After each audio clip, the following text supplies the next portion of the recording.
He tried to speak. His mouth was dry, and his tongue stuck painfully to the roof of his mouth. I...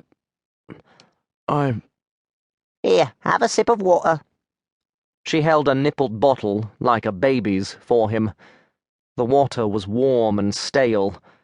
She seemed to be having trouble holding up the bottle, like she was weak herself. Do you know your name? She glanced at the foot of the bed. Yuri Eden. That's all we have for you. No recorded next of kin. Is that right?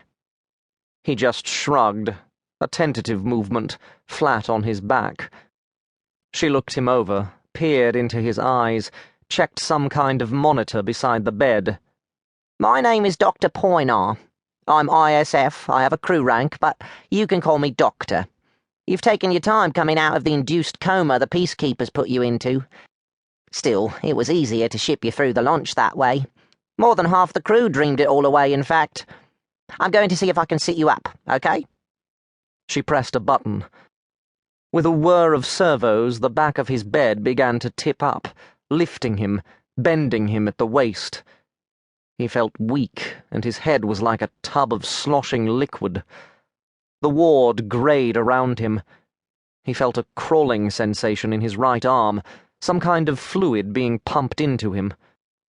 Dr. Poinar watched him carefully. You okay? All right, here's the 5-second briefing. You'll be put through a proper induction process later. Everybody's going through that in stages. Classroom stuff and data access first while you get your strength back. Then physical work later, including your share of maintenance chores. She glanced at his notes.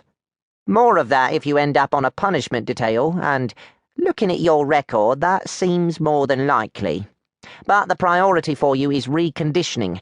Your body needs to relearn how to handle full gravity. The nerve receptors that handle your posture, positioning, and movement are all baffled right now.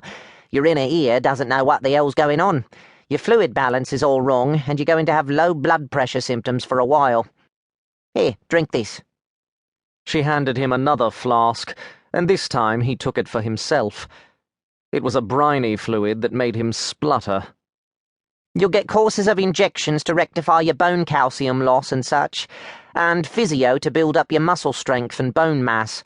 Do not skip those. Oh, and your immune system will be hit. Every virus everybody brought into this hole has been running around like crazy.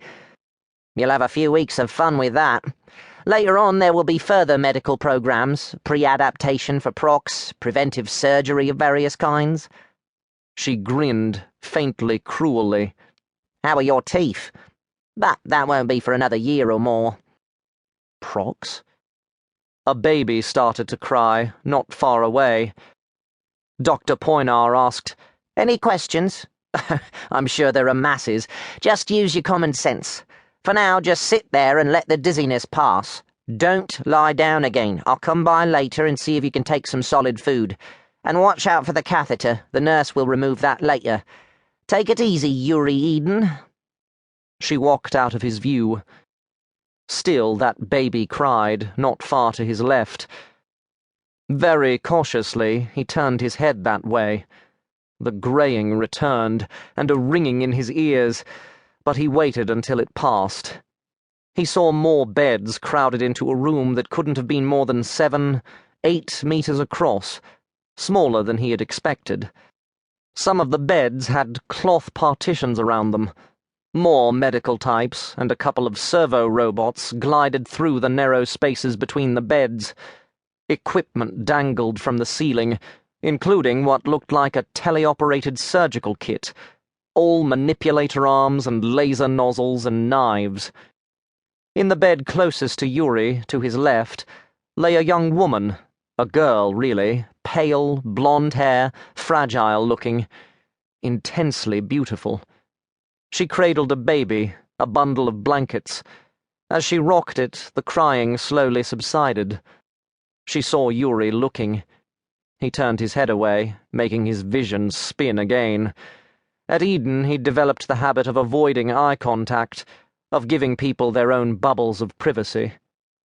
It's okay. Her accent was soft, maybe Eastern European. He looked back.